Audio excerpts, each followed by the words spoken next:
আসসালামু আলাইকুম দর্শক, আজকে সৌদি আরব একটা পার্কে আসলাম।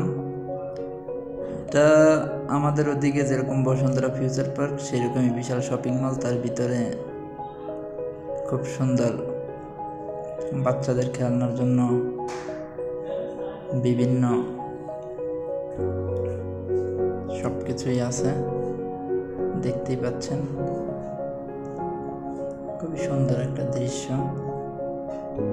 দেখার মতো। এখানে সৌদির ছেলেপান সবাই গেমস খেলে এই জায়গাটায় মূলত। এই যে দেখতে পাচ্ছেন, এখানে সবই গেমসের ডেস্ক। এখানে নাগরদোলা আছে, লাইটিং গুলো খুব চমৎকার। এটা একটা সৌদি একটা শপিং মলের ভিতরে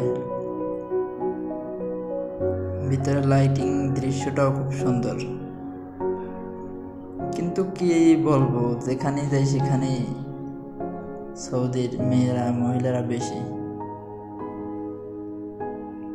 পর্দা এখন আর তারা ওই রকম করে না। হয়তো 70% পর্দা করে, 30% পর্দা করে না, তারা বোরকা ছাড়াই আসে। এই হয়েছে এখনকার সৌদির পরিস্থিতি। শপিং মলটা বিশাল শপিং মল, ভিতরে অনেকগুলো বাচ্চাদের খেলনার আয়োজন। একটা জিনিস দেখতে পাচ্ছেন, খুবই সুন্দর।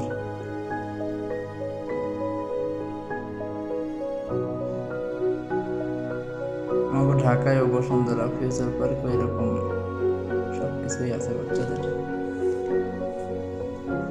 এখানে বেশিরভাগই গেমসেরই বেশিগুলা, বাচ্চারা যে গেমস খেলে গেমসের বক্স বেশি। খুবই খারাপ লাগলো একটা জিনিস দেখলাম, সৌদি আরবে সিনেমা হল চালু হয়েছে। সামনে এটাই দেখেন বক্স অফিসের সিনেমা হল, যে লাইটিং এ সিনেমার ছবি দেবেন না। অনেক মেয়েরা টিকিট কেটে সিনেমা দেখার জন্য যাইতেছে। নবীর দেশে কেন সিনেমা হল হবে ঠিক ছিল না।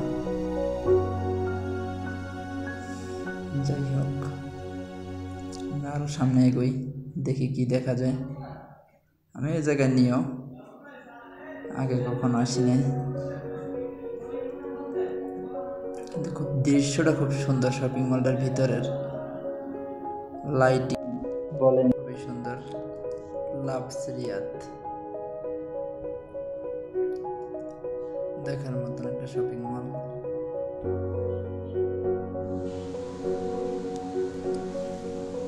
ভিতরে আরো যাই, দেখি কি দেখতে পাই। সামনে এটা একটা কফি শপ, হাতের ডাইনে যেটা দেখতে পাচ্ছেন।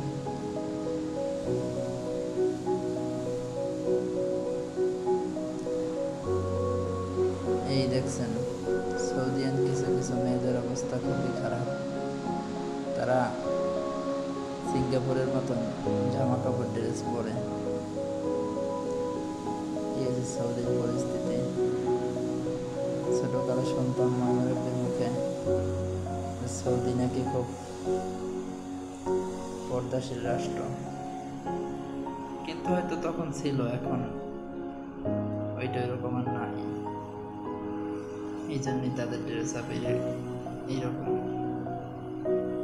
শপিং মলে বাচ্চাদের একটা শপিং মলে ঢুকছি, বড়দের তাও আছে। শপিং মলটা খুব সুন্দর, দেখার মতন।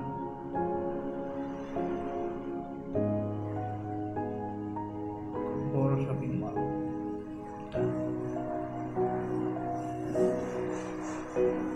সবাই ঈদের কেনাকাটার জন্যই আসছে হয়তো।